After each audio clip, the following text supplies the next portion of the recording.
I mix what I like, what I like, what I like, what I like.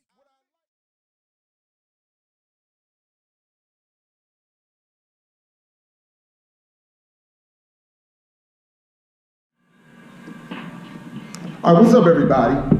Good afternoon or good morning? Good morning. Good morning. We thought what we would do this morning as a part of this presentation is sort of invite you all to an impromptu live performance of our past radio show. So that's why we started off the way we did, and we figured that's a good way to have an interactive conversation with ourselves and with all of you in the format, again, of our previous radio show titled I Mix What I Like. And we would invite you all to check out imixwhatilike.org, follow us at iMixWhatILike for all your relevant social media, and continue the dialogue really in perpetuity. I'm Jared Ball, and this is Dr. Todd Stephen Burroughs, and this is our third colleague, Dr. Mark Bolden, who is sitting in for our normal co-host, Dr. Haight. So we welcome you all. Thank you all for joining us for, again, this impromptu radio-style conversation with the I Mix What I Like crew about the film Black Panther. So we figured we would start with Dr. Burroughs, who has a new book out, perfectly timed, about the film. Or rather about the comic book, the history of the comic book, and I will let you introduce that, and then we'll go into a conversation about the film, and then have a conversation with all of our guests. Thank you. It's wonderful doing this live in front of an audience. We're so used to being sequestered in the small radio studio in Washington, D.C. As he said, my name is Todd Stephen Burroughs, and the book, which is available on Amazon, definitely on Kindle, is Marvel's Black Panther, a comic book biography from Stan Lee to Ta-Nehisi Coates. So we wanted to have this discussion right now, being that on Friday, Black Panther and His Amazing Friends is coming out, right? That some of you might know of as Avengers Infinity War. And we wanted to have a conversation about the history of the character. You may have known him mostly from the movie, but us comic book geeks know him from 50 years of being in the comic. And the argument that I make is that the Black Panther that has now made more than $1 billion for Marvel and Walt Disney is the result of the black writers, Christopher Priest and Reginald Hudlin, their take on the character. They turned the character into this character that everybody likes today. So the book talks about how Marvel and Disney got to this point, where they decided that they actually could have a rival to DC's Batman and make that rival work. So who created the character we now are seeing popularized at this grand scale? Let's start there. Who created the Black Panther? Well, the character was created by Stan Lee and Jack Kirby, who created, along with Steve Ditko, pretty much the entire Marvel universe. He was created as a result of them paying attention to what was happening with African liberation movements, with them paying attention to what was happening with Kwame Nkrumah in Ghana. So this is 1966. And these are white men, right? Jews, right? Who have a particular history that leads them to being into to comic books. They were not strangers to a library. They were not strangers to newspapers. Absolutely. So they were paying attention, and so they looked at Patrice Lumumba. They looked at all of these African leaders and said, "Why can't we make a superhero in the comics reflect this?" So the Black Panther premieres in Fantastic Four number 52. Where he's the same character you see in the movies. He's very tough, very Machiavellian. He takes out the Fantastic Four in as many minutes, and it's a great story. But what happened was, after the Black Panther comic, after this comic with the Black Panther comes out, then in Oakland, California, the Black Panther Party emerges. And then I talk about how Marvel had to then start to backtrack on the character, making him less African, less powerful, because they were afraid of the association with the Panthers. But we should be clear that the Marvel character predates the Black Panther Party, but postdates the Black liberation struggle's use of the Black Panther symbol emerging out of Lowndes County. That's correct. Right. So there was in existence before Kirby and Lee got involved, the symbolism, this notion of a Black Panther being a revolutionary symbol for Black liberation. That's correct. And then it got changed. And then there was a point where you talk about how there's a specific attempt to redefine and rename the character in response to this history. As a result of the conflict between the Black Panthers, the East Coast, West Coast conflict between Huey Newton and Eldridge Cleaver, Marvel, which is located in New York, where a lot of this split and problems were taking place, Marvel got so skittish in an early 70s issue of the Fantastic Four, which interestingly enough dealt with a kind of a South Africa apartheid storyline. They tried to rename him into the Black Leopard. Now that did not work. And so they changed the name back to the Black Panther. But you can see how skittish they were because they had created this character. These are white liberal Jews. Stan Lee is a Cold War liberal. Like, he did not want to be identified with radical third world revolutionary movements. And the character in the comic makes this clear. The Marvel, the Black Panther character in a couple of scenes is seen saying, right, in that don't confuse me, don't right? confuse me with the Black Panther. What's happening with the Panthers in the streets? So there has, it's sort of foreshadowing where some of this is going to go. There has always been a concern between the popular cultural presentation of the political world as it was playing out in real time. So this idea, when we start to end up talking specifically about the film, that there's no correlation between so-called entertainment and what's happening in the streets is something we want to, as Bob Brown has said, shotgun is an idea. Or at least I'll speak for myself on that, right? So what else? So one of the points that we would invite people to, before the movie came out, the three of us and another one of our comrades sat down for a podcast at iMixWhatILike.org, where more of the details than what we're getting into now are covered. And then we would also invite you to check us out there for our first edition of Academics in Cars, where we break down this film in more detail than I think we may be able to get here today as well. But in one of those conversations, you also talked about how different forms of the Panther character emerge, and I think you've already sort of mentioned the role that the Black writers who would eventually take over the character, the impact they had on the character. And then I wanted you to say, if you would, in culmination of that point, how do we end up with the version that we see in the film? And what version of the Panther do we see in the film? The version of the Panther you see in the film is the version created by Stan Lee and Jack Kirby that had been crushed basically by Marvel because of the politics and because of the way they approached the character for many years, but then got revived by the Black writers when Christopher Priest and Reginald Hudlin took over the character. So what we see in the movies is basically the original character as reinterpreted by the Black writers, because Black Panther's writers are also Black. What was interesting from a Marvel point of view is that Marvel, when they were doing their master plan of films, of which, as we know, those of us who are hardcore, as we know, is about to end with this Avengers Infinity War storyline, they were looking for a character to put in Captain America Civil War, and they realized, because of the Black writers, because of the great work that the Black writers had done in the comics, they said, well, we need to put Black Panther in Civil War, and that's how we have him 3 times in as many years in the movies. Dr. Bolden, let me bring you into this real quick, because you have a particularly not only African-centered clinician, clinical therapist approach, but as someone who is a practitioner of this clinical therapy with young people and many of those who are grieved by the various oppressions in this society. What do you look to bring out from this film into the work that you do? How does the Black Panther film, or how are you interpreting this in your work, or what do you see come up with the people that you end up working with? So first off, I think the film itself represented a place where all the clients that I work with, primarily African American, continental African, and Caribbean clients, were going to see the film, and we're going to want to discuss the film in therapy. And so I looked for the therapeutic aspects of the film. One of them that I saw was the relationship between T'Challa and his father, T'Chaka.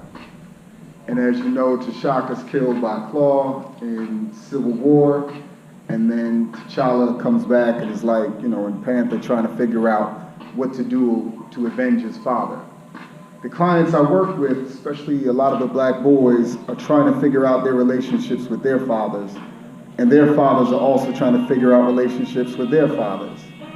So one of the things that you see within a film that's going to discuss African leadership, royalty, and then manhood is the succession of power. So how is one generation preparing the next generation to carry on the family line of work or correct the line where the mistakes have been made? So in the aspect of dealing with this Panther notion, you see T'Challa going into the ancestral abode to talk with his ancestors. And in a therapeutic room, I get to recreate those kinds of scenes, but where it would have been seen as something that was out of the norm to say, I want to talk to my ancestors in this room on a couch. Now I've got a way to discuss this and think about it, that if you have righteously derived at a place of anger with your father or your father's fathers for what they did or didn't do, well, now we get to have that conversation as if the ancestors are in the room with us. So what we see there in the movie is T'Challa gets to go back and talk with T'Chaka, and then Jaka gets to go back and talk with his father, right? So there's a real deep relationship between saying I have direct responsibilities and access to my ancestors, and on a day-to-day basis, I can interact with them. The clients I work with, these young boys whose fathers may have been killed in street violence, are asking those same questions. How do I get back in contact with my father to find out those things that I want to know? And those relationships change over time as the boys are starting to age. So what I did in Panther was say, we got a place now to recognize where the ancestors exist, and then you have a responsibility not just to blood, but to family, and then in a larger extent, I now have 8-year-old boys saying they recognize their space within Africa and recognizing their relationship to other African people based on watching Black Panther.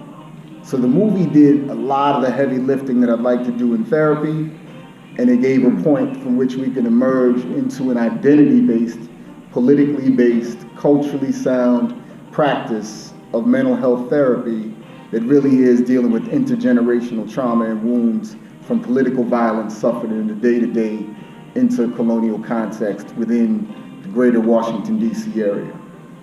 So when you talk about this, there was something that we didn't talk about yesterday that I definitely wanted to get to, and you brought it up in this as I heard in your discussion briefly of African community and relationships.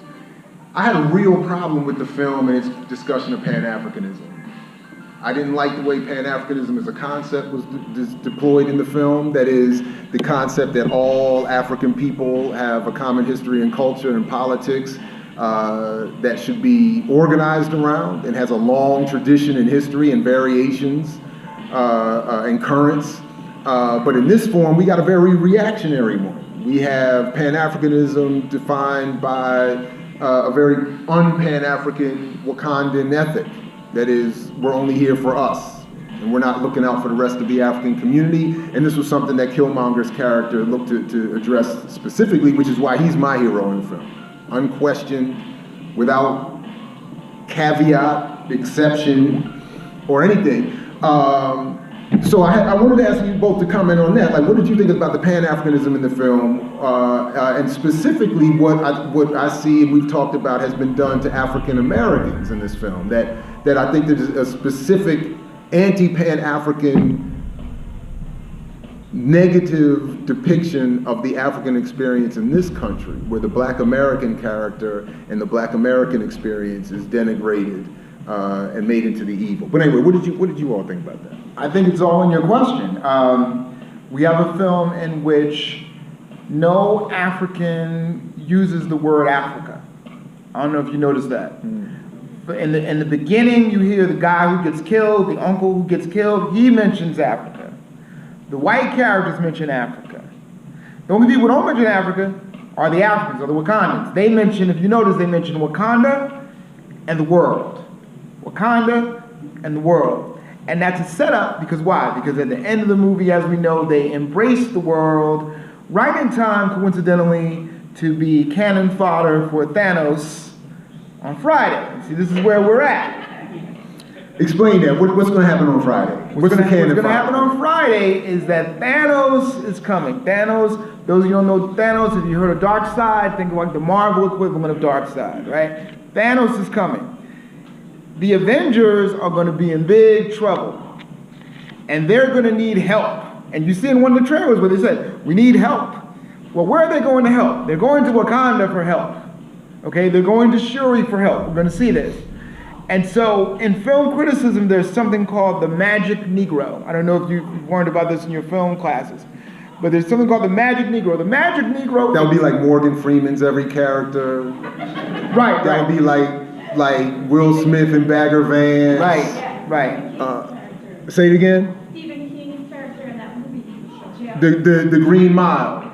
The JC character, the Big Jesus character. I just saw Valerian and the City of a right. Thousand Planets, like Riri is like the magic Negro in that, Rihanna, okay. The magic Negro character is the black character in a white movie who only exists to help the white characters along. And then all of a sudden they get murdered, and this is what happens. Ned and Unforgiven. Right. So we're gonna have a situation. That's right. I haven't seen the movie yet, but just going by the trailers and just going by the general plot, I know we're gonna have a situation now that for the first time, an entire African country is going to be the magic Negro.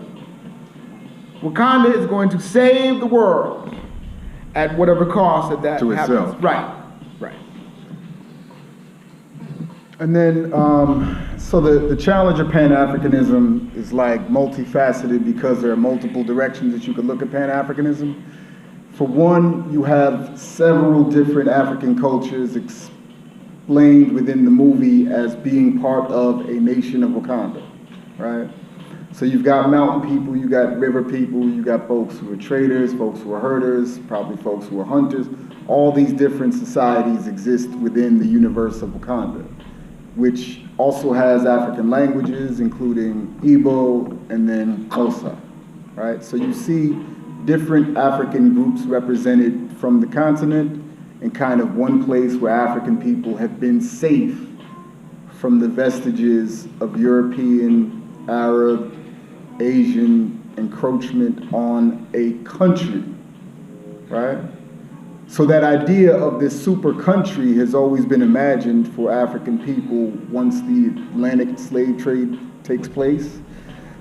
Folks are wondering what would a nation that was built up and able to withstand the technological onslaughts of the Europeans, what would that look like if they were never a colonized history?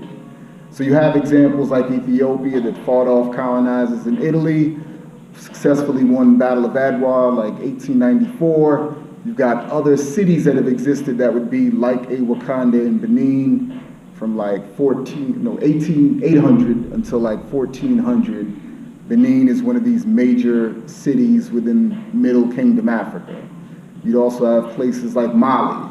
And if we're watching closely, somebody's going to make a movie about Mansa Musa as the king of West Africa and Kanka Musa, right? But these old lineages from Middle Kingdoms in Africa that we have no idea about all kind of get superimposed into Wakanda. So you got Pan-Africanists, African sovereigntists like Marcus Garvey, who founded the UNIA, 1916s, who's imagining what a government of African people would look like that could compete with the major European colonial powers. The challenges here, as Dr. Burroughs mentioned, is the children of the colonial powers are imagining what that space would look like for the colonized people. And so Disney gives colonized people a version of what colonial powers look like outside of the context of Africa, never having touched this one African place. So it's a really, really weird thing, right? And I almost, liken it to like the folks who were most traumatic to African people would then develop the trauma techniques to say, here's how you heal from what we did to you, right? So there's a therapeutic nature to the image, but its limit is how far the images are allowed to become therapeutic. But we could feel going into the movie like this is going to be therapy for everything that I've seen that belittles and demeans African people, denigrates dark-skinned African women, equates beauty with light skin, light eyes, light hair, all of those kinds of things. And these things we see within skin color, African woman warriorship, African traditional healing, and what that would look like in an African context without the influence of outside power. So, but then the film must be perfect, right? Because we get all of that, right? We get the beauty of dark-skinned African women. We get at least hints at anti-imperial ethics and African unity, and we see them even in the fight towards the end unified. To a certain extent, at least. So, why are we, at least as I'm hearing this conversation, why are we just up here giving this film a 10 and praising it and thanking Coogler and Disney and walking away? We know that Disney is out to colonize the world's imagination. No. And not Mickey. There was a group missing, right? I mean, in other words, for those of you who know Disney, and I'm assuming a couple of people in here know Disney, grown up with Disney, right? There's an entire channel devoted to young girls' empowerment called the Disney Channel. Their most popular show that they just canceled was about a black family who were part of the CIA, right? Casey Undercover, because the star of that movie had to move up the Disney escalator up to Marvel, right? So we know that Disney is very clear on the fact that it's their image that has to be colonized. They take Aladdin, they take all of these images from folk culture, and they colonize them so you can't even picture any other idea of what a character would look like other than the Disney character. Now, what happened here was very simple. Disney, for a long time, had difficulty getting boys. They had a difficult time with that. So they made a couple of power moves so that they could have boys under their umbrella. The first thing they did was that they bought the Star Wars franchise, which was, controversial at the time, but nowhere as near as controversial as the $4 billion they paid for Marvel. And a lot of people on Wall Street thought Disney was crazy to do that, but Disney understood what the Israeli who saved Marvel Comics from bankruptcy, Avi Arad, understood. And what Avi Arad understood was that Spider-Man was worth, just by himself, was worth $1 billion. So Disney got Marvel, as we now see for a song, for $4 billion. But those two purchases made sure that they had boys. Now, there was a huge market they were not getting to. And when they saw the success of putting Black Panther in Civil War, they decided to go after this market. And when they had a chance to take Spider-Man from Sony, at least editorially, and put him in the film, they had to move all of their film schedules around, so they coincidentally moved Black Panther to February. Coincidence. It's not like they study oppressed people and that they study how we're going to respond. So they did this accidentally. They accidentally put Black Panther in February. Now, to show you how sophisticated the Disney apparatus is, Black Panther comes out, and there's some murmuring among some in the African-American intellectual and activist class of, wait a minute, we're about to give Disney all of this money, we should then go and demand something from Disney, as if Disney's some sort of country that you could demand reparations from, right? Disney knew this was coming. How do I know that? I know that because 2 weeks after the movie comes out, Disney announces that they're putting STEM centers in major American cities for kids. So in other words, they knew there was going to be a request. They knew they had a character, Shuri, that they could represent as the new Disney princess. Because see, you know, the Lion King can only go so far, folks. You can only go so far with the Lion King. The Lion King was becoming insufficient to represent an entire part of the country. So what are you saying? So the scene at the end of the movie, yes, the Bugatti spaceship lands. Yes.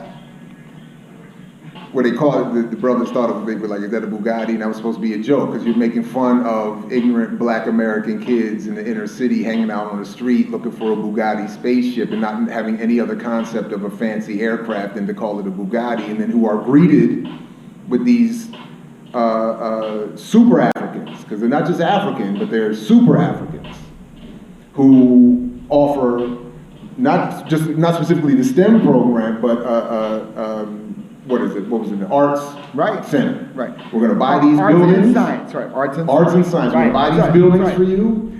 And speaking of coincidence, this is exactly what the post-Black Power era Nixonian effort was to respond to black liberation struggles, which was to say we'll redefine black power as black business and black politicians, and then most specifically, we'll redefine political struggle as nonprofit. And we give you Africa now without Pan-Africanism. There you go. So that's interesting. Dr. Bolden, before we go too much farther, I wanted you to also make sure you said something, because I think there's a similarity here between the, in this sense, I guess, the cultural and political extraction of symbolism and black radicalism re-projected and imposed in a very neoliberal, nonprofit form. But that same process occurs in real life, but also in this film, maybe in terms of the fashion and textile expropriation that's happening both in real time and perhaps in film. So, Sure. Say if you would talk a little bit about your points about the fashion in the film and how that all relates to what's happening in real time. Let me try to do this really quickly with just expanding how we think about things, right? So, does anyone wear leather? Leather coat, leather shoes? Where does the leather come from?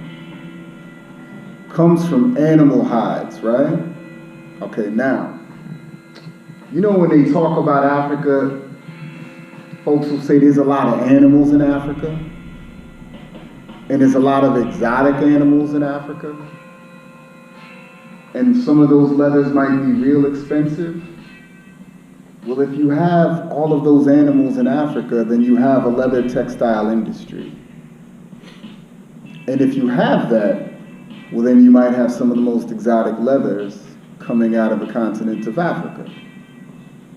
So all those animals in Africa would then produce hides that people are wearing in their really expensive shoes, coats, bags, what have you, right?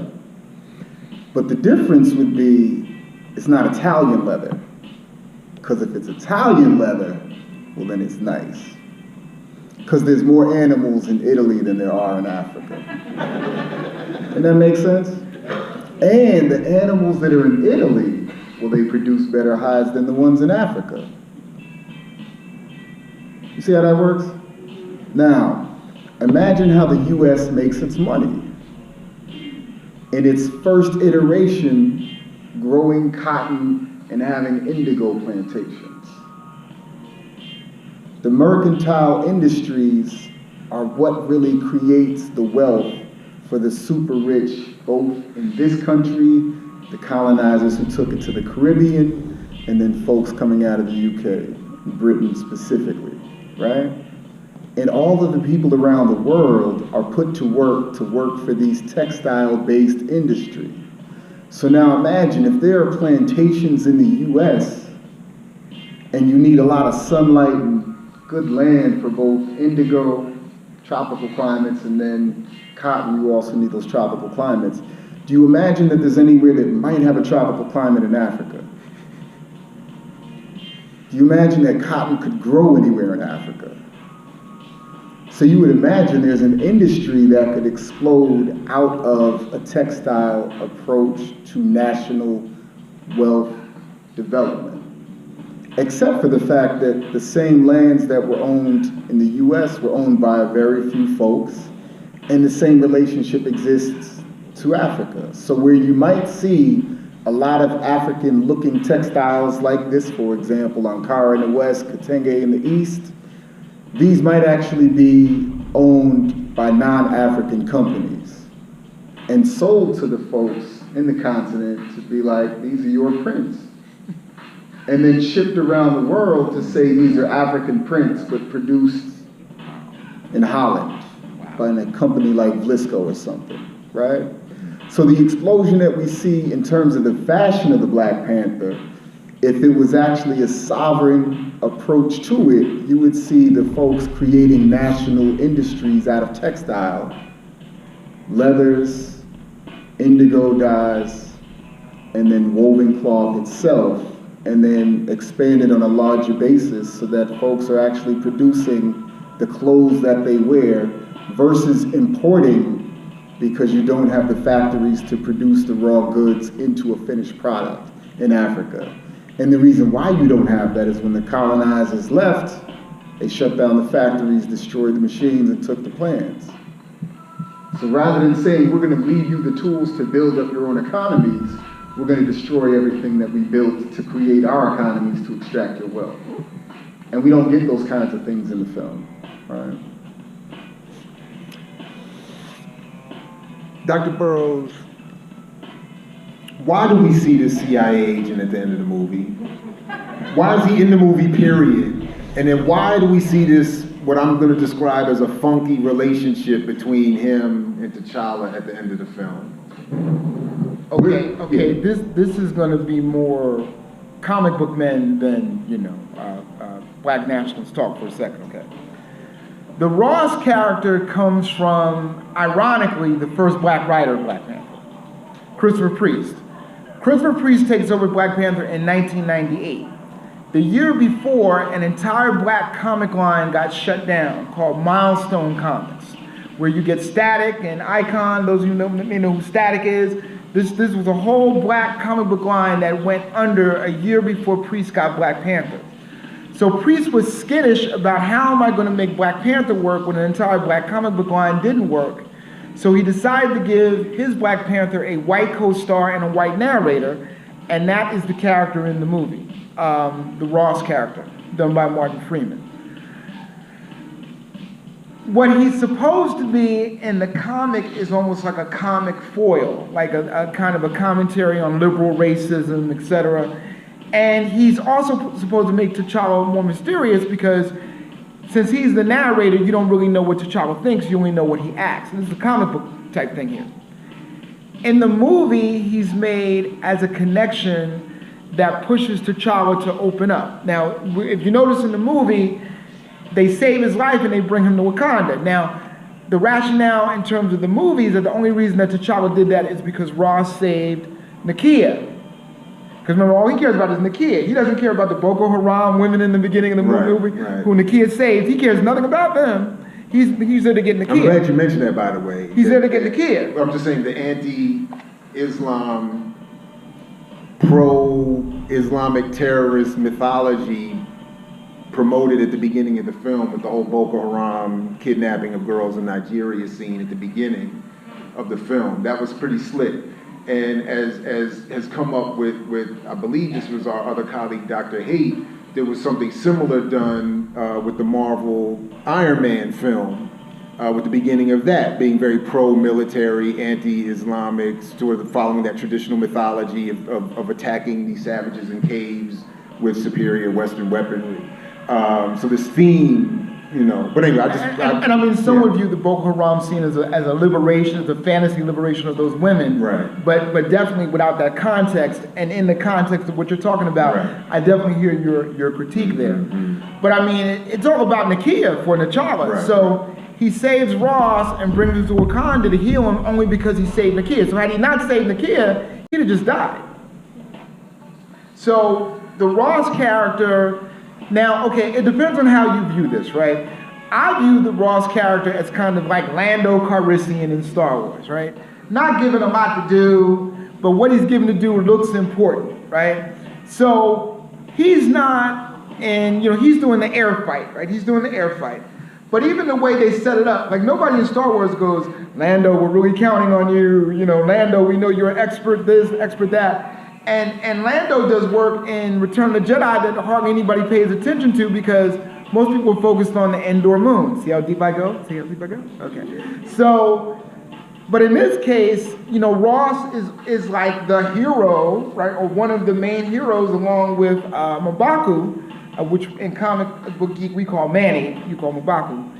Like, they're like the other heroes of the film, which on a political version is disturbing to know that the CIA is shooting down African planes to protect African sovereignty that's not Pan-African and not radical. So it's a very confusing political message. To defend an African, really non-sovereignty that's imperial or colonially inspired, creating Wakanda by the film's end as a neo-colony in service of Western imperialism, which is why we have this slide up here, which is meant to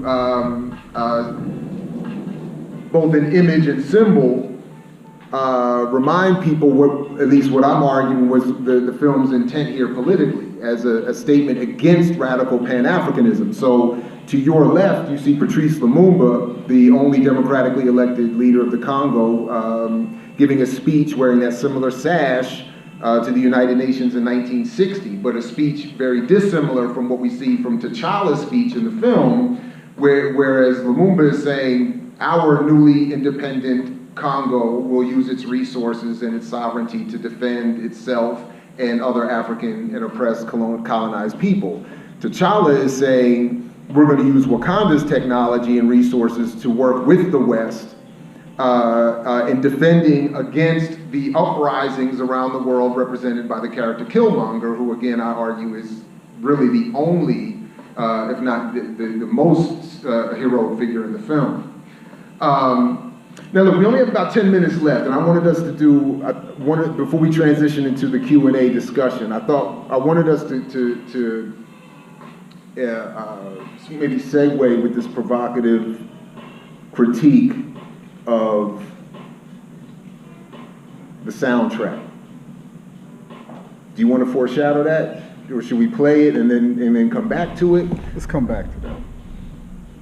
Play it first and then come back to it? Or just come back in to it general? together. Okay, go ahead. Then speak. Go ahead. And then we'll come back to that. Let me finish this point, right, on the idea of just leather industry alone, right? So when you get those Italian leathers, they're actually coming out of Ethiopia.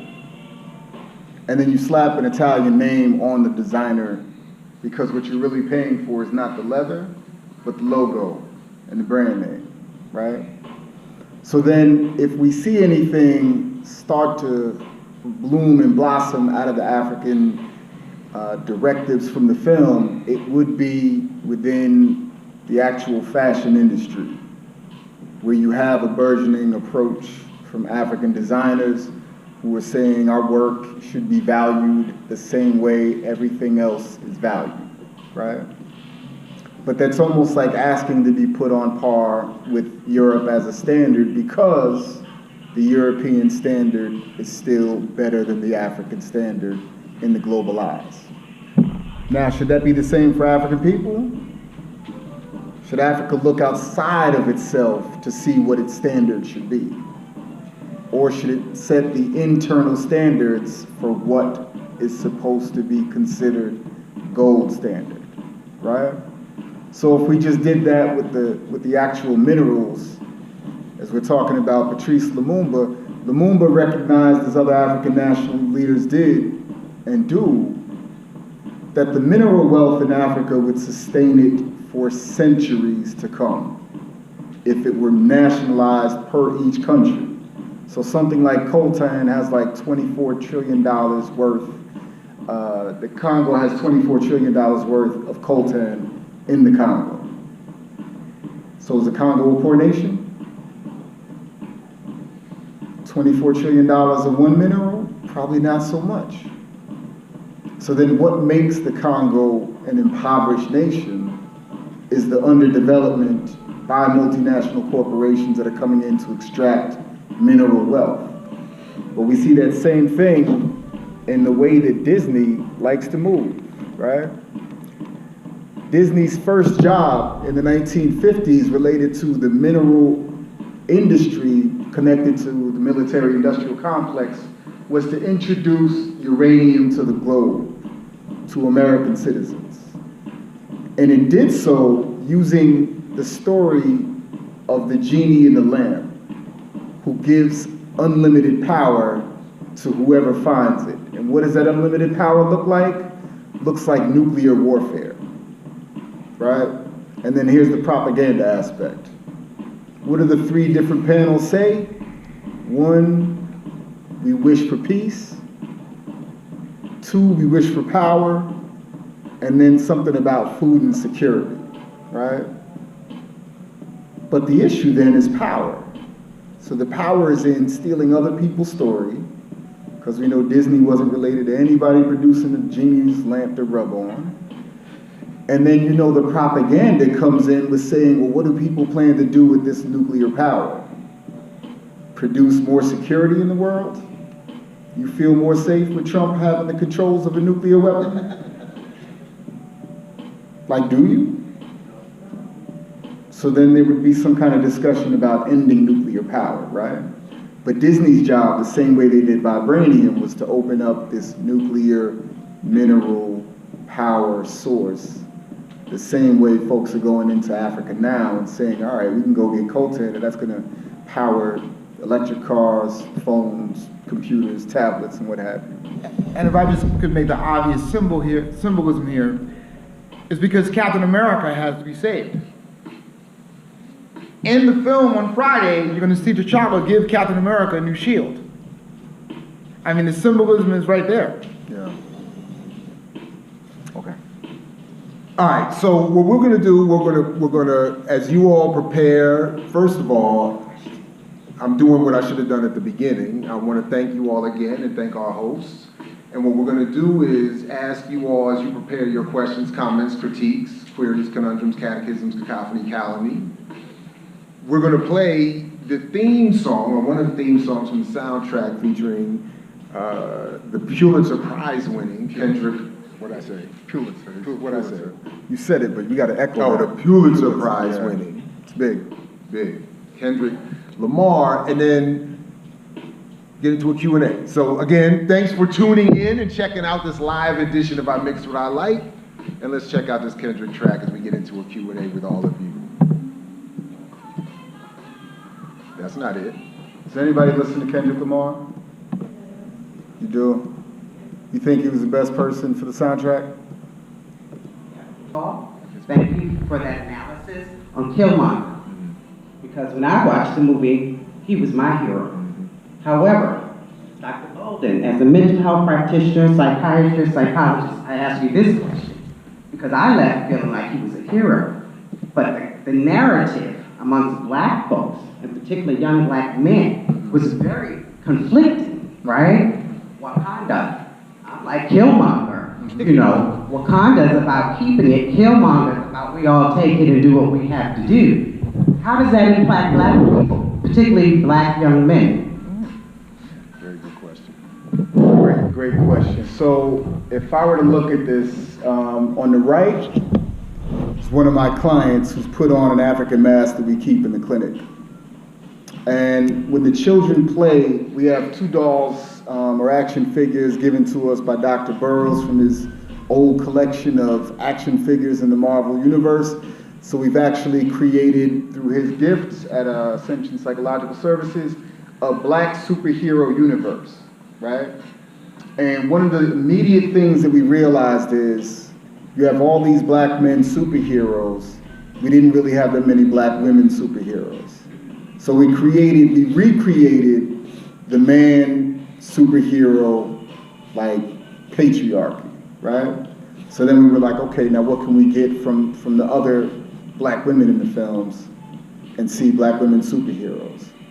And Panther actually gives us some avenue to that, right? Specific to Killmonger, Michael B. Jordan resonates more as a person who can be followed than does Chadwick Boseman. Right. So the children recognized Michael B. Jordan and then grafted onto Killmonger and said, I want to be more like Killmonger. Why? He had more personal flair. His hairstyle was different.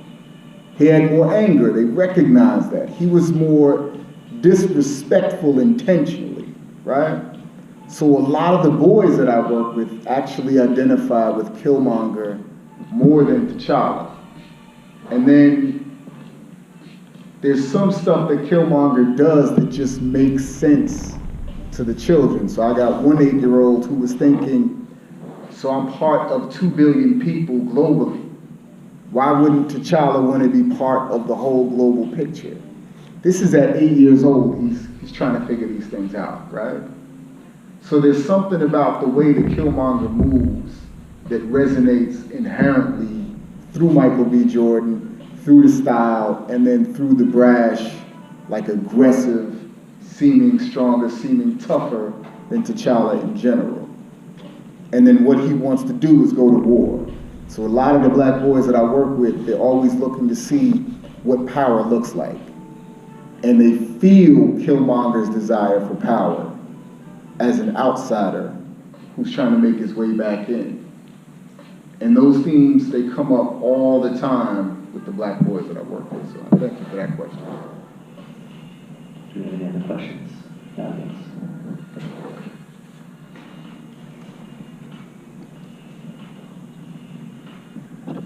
Hi, I also want to thank you for your speeches. I really appreciate your information on a lot of those points. But my question for you would be, how do you think as we as the black community can remove the control that the white media has over our narrative?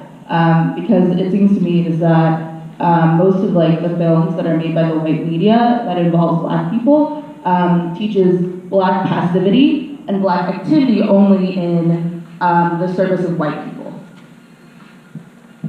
Well, it's a very good question. I think the short, simple answer is unfortunately you can't. Without, media reflect the political will of those in political power. Without shifts in power, and I've always had this disagreement with many of my peers and colleagues in, for instance, media reform efforts and stuff, who argue that if we, for instance, democratize media, then we can actually have a democratic world. And the opposite, I think, is true. The media reflect the politics. So we would have to organize, have a social political movement, assume power, and then we would be able to assume control or a greater degree of influence over popular culture and media. In the meantime, we have to work aggressively to support and create alternatives, develop as much as we can alternative public spheres. I think we have to be hyper critical of the mainstream and not look to A, participate in the mainstream, B, validated by the mainstream, and to have it be our source of information for our public sphere. There has to be something else created or some things else created and then organized around, and that's unfortunately the only way I can think that I think is correct. I almost completely agree with that. I think, though, if you get a chance to do something like the way Donald Glover did with Atlanta, which I think makes some extraordinary critiques for broadcast TV, then you can do that. But the question that I have is that you have to understand what you're getting in this game for. I think Glover understands what he got in the game for. So when he got into the position, he was able to make some very clear critiques of the society within the show Atlanta. So I don't know if you've seen it on FX. I'd strongly suggest you watch it if you haven't seen it. But if you're just in it, as you're saying, to participate, right, I agree with you. Like if we're going to develop our own sphere, we need to develop our own sphere. But as much as I like Atlanta, as much as I like Atlanta or any other individual show or effort, that in and of itself isn't going to overturn the apparatus. It's going to be the exception to the rule. Right. It's going to be little pockets of, less severe abuse. Right. But there's not. But in terms of a media environment that's going to sustain and encourage and produce and teach and all of those good things, we have to create that on our own and probably in smaller pockets and be less willing to assume that the internet and social media are leveling the playing field because they're actually not. But, I agree with that. So as a historical example, I'm going to ask Dr. Burroughs to talk about Oscar Micheaux, because here's a filmmaker who was able to make dozens of films. But what happens then is the medium itself surpasses what he's able to hold on to. Right. And so even in spaces where you have a person associated with a group of people creating films under a black imperative, you still have the medium itself that's going to say, all right, but those films that you made now, we don't even have the machines to show them anymore or the means to preserve them. I think you did a good job with Michelle. I'm going to move on to someone, I'm going to move on to a dichotomy I think you can understand. Ava DuVernay, Julie Dash. Julie Dash, African-centered, clear analysis, blackballed out of the industry. Teaching at Howard. Ava DuVernay, hooked up with Steven Spielberg, Oprah Winfrey, content not as strong, famous, rich. Can I just add, one more thing we got to add about Ava DuVernay. You got to remember, she is not a filmmaker by background and training. She's a public relations expert. And She went into PR, my nephew's a filmmaker, said she went into PR as her strategy to get to make films. So she had a strategy. I rest my case. Right. And as someone who's Strategy. hypercritical of that industry, you know, PR, public relations, psychological warfare, propaganda, literally all have the same criteria, definitions, and applications. Right. So they're euphemisms. Public relations is literally a euphemism for propaganda, developed after the Second World War. Right. So the purpose of public relations is to literally mess with people's interpretations of the world. And if it helps to do that by presenting yourself as being a part of that community, you will be heavily rewarded. Right. Which is why we see she has yet another movie, Right. which just in the preview you see is disturbingly addressing multiraciality and still in the pursuit of a white male as the godlike missing figure. So it's just another film that erases black men. But anyway, that's another, we didn't go here for that one. Right. You know. The interesting thing, I mean, but to talk about his idea of the structures, okay, now I've kind of dogged out Ava DuVernay a little bit, right? Okay. She was this close to doing Black Panther. I don't know if anybody knew that. She was this close to doing Black Panther. But she told Marvel what she wanted to do. And I think that Julie Dash part of her was trying to come out, and Marvel said, no, we're not interested in that. We're interested in building our universe, you know, so they didn't want a strong portrayal of a strong Africa in Black Panther. So now, ironically, Ava DuVernay has to now do one of the whitest properties of DC Comics, Jack Kirby's Fourth World. So she missed out on the opportunity to be superstar in the superhero universe, so she quickly signed up to the first thing that was like available. And somewhere, and what's really sad when you talk about Julie Dash's story, and I know she resists being portrayed as this tragic figure, is that Daughters of the Dust was only 1/5 of a movie she had in mind. Right. Daughters of the Dust, she was going to tell the whole story of African people from the future to the past, all that. Daughters of the Dust was the most commercially viable thing she had in her head. And that's what she wanted to go and make. But imagine if she was able to make her whole thing. We would have gotten something very different, and maybe an Ava DuVernay would have been inspired to go on a more path that she might really want to go on. Or made moot. Right, or made moot. So it gives you an idea how complex white supremacy works within the production of images. But if you think about it, how do you maintain a system without having complete control over the production of image? So we can't be surprised that there is a huge resistance toward anything we try to do that actually has a pure intent.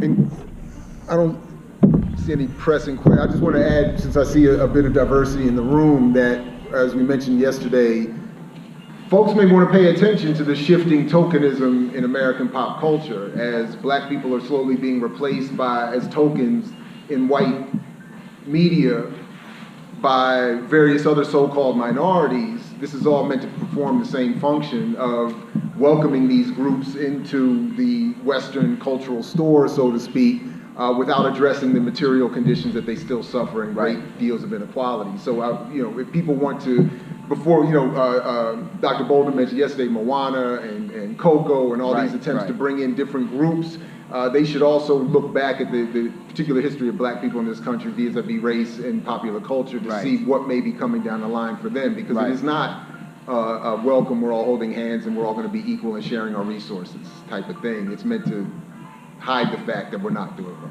Right. That's another question. Oh, I'm sorry. Yeah, go ahead. Yeah. So I've heard a lot of different things from you guys today. A lot of positive and negative things about the film, like the CIA being involved with, helping Western colonialist powers, and also, the impact of the film on young boys and the way it changes the narrative and how people view themselves in the world. And I was wondering if you think that the film is more problematic than it is beneficial, or do you think it's balanced, or do you think it's unclear, and also perhaps the impact you think that the film will have going forward in Black liberation struggle? Well, go ahead. My whole thing is, I think that, first of all, it is a very good question. It is a good question. My conclusion is almost always the same, that given the political context that all this is happening, whatever might be good is more than mitigated by the bad.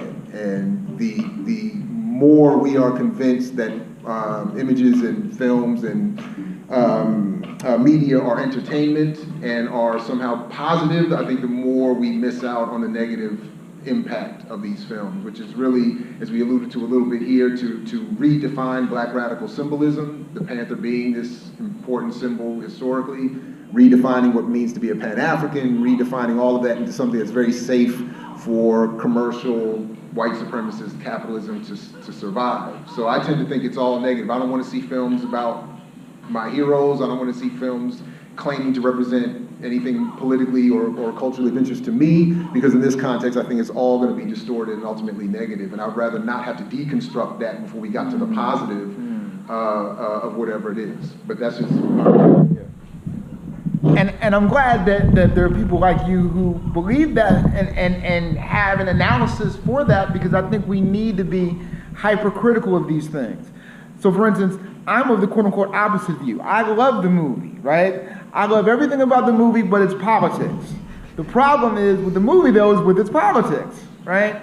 So what I say in my book is that this is the beginning, hopefully, of the next Julie Dash figure who wants to do all of one of the 2 gamillion independent African superheroes and Black superheroes that are constantly being shown at every independent Black comic book convention, both locally and nationally.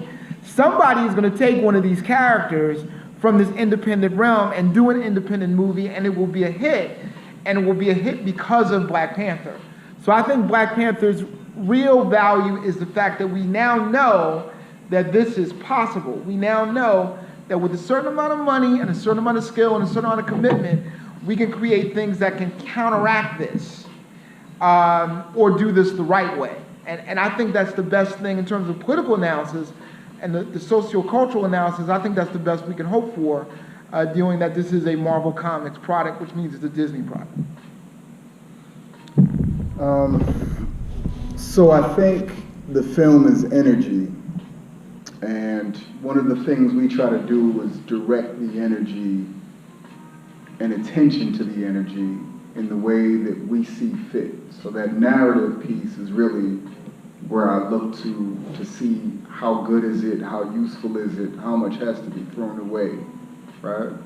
Would the material conditions of people have changed if they didn't see Black Panther? Did the material conditions of people change because they saw Black Panther? What really changed was the feeling in the moment of seeing Black Panther. But if you just kind of recall back to walking out of the theater and seeing people's responses, I didn't get the sense that this was going to be a movie that would be a launching point for the next iteration of liberatory struggles of anybody. I saw people walk out and throw up some Wakanda signs, and that was pretty much it. So I looked at it, and somebody asked the question early on, like, why is it that this movie's gotten so much hype? And part of it is obviously the propaganda to get to the film, but the second piece is there's no political responsibility coming out of the film. You have to make that up, right? So if it was one of these films where you had some political responsibility, people would have created a list of demands of themselves and others coming out of the film. Okay, now after having seen this, what I want is 54 Wakandas on the African continent. Anybody say they want that? Anybody say they want an end to domestic violence between men and women the way that we saw it play out at the end of the film between Okoye and her Get Out dude? Right? That wasn't really a demand. Some folks were like, I want an outfit to go see the movie, and then that's it. Halloween, we're gonna see this whole Black Panther theme come back up, and a lot of little kids are gonna wanna be Black Panther. And then the grown-ups are gonna be playing Black Panther. But that's that's Halloween, right? So what about the day after? What are people going to do in that situation? So there's not really a culminating moment of the film where you're like, all right, now what do I do? If you take directives from the film, well then you engage in the UN process and you make sure that the CIA is never killed or just dies on its own. So your job is then to protect the CIA and anybody who talks about reparations, repatriation, and retribution should be killed and left to die.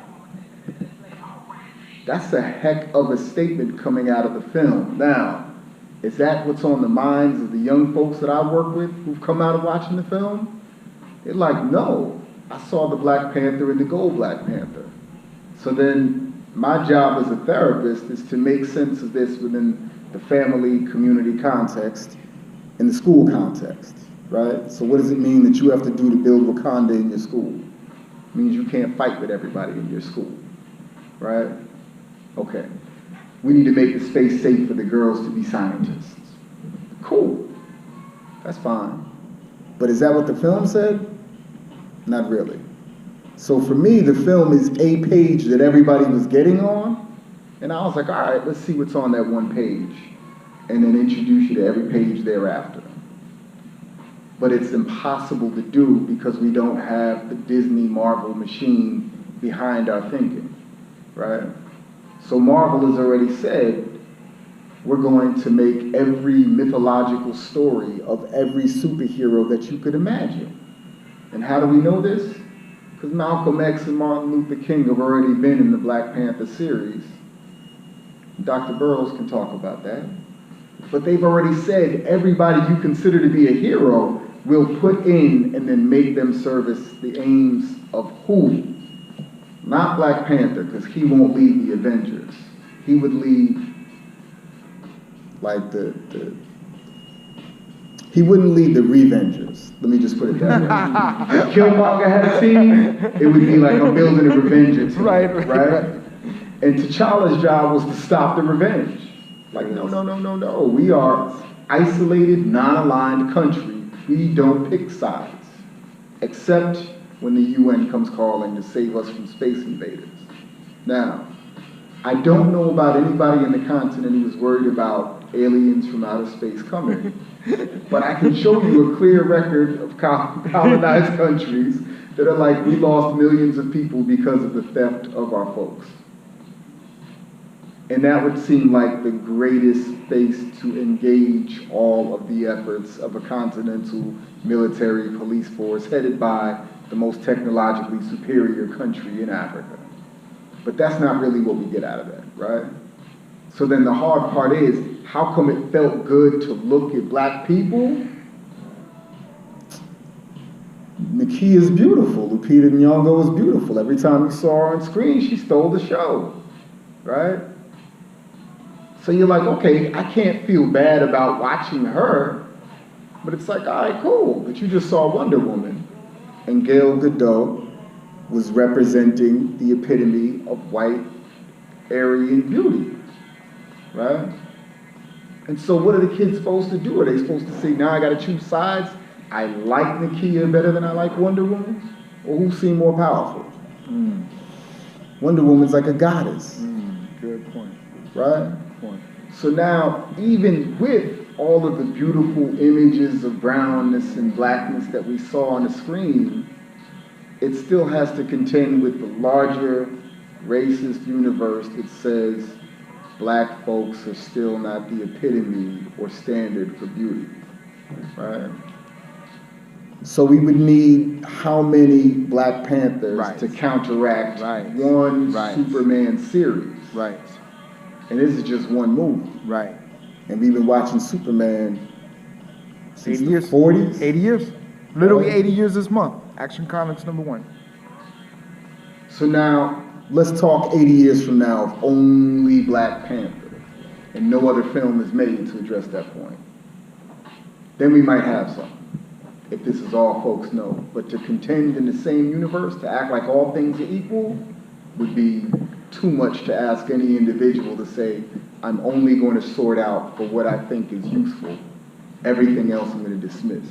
I mix what I like, what I like, what I like, what I like.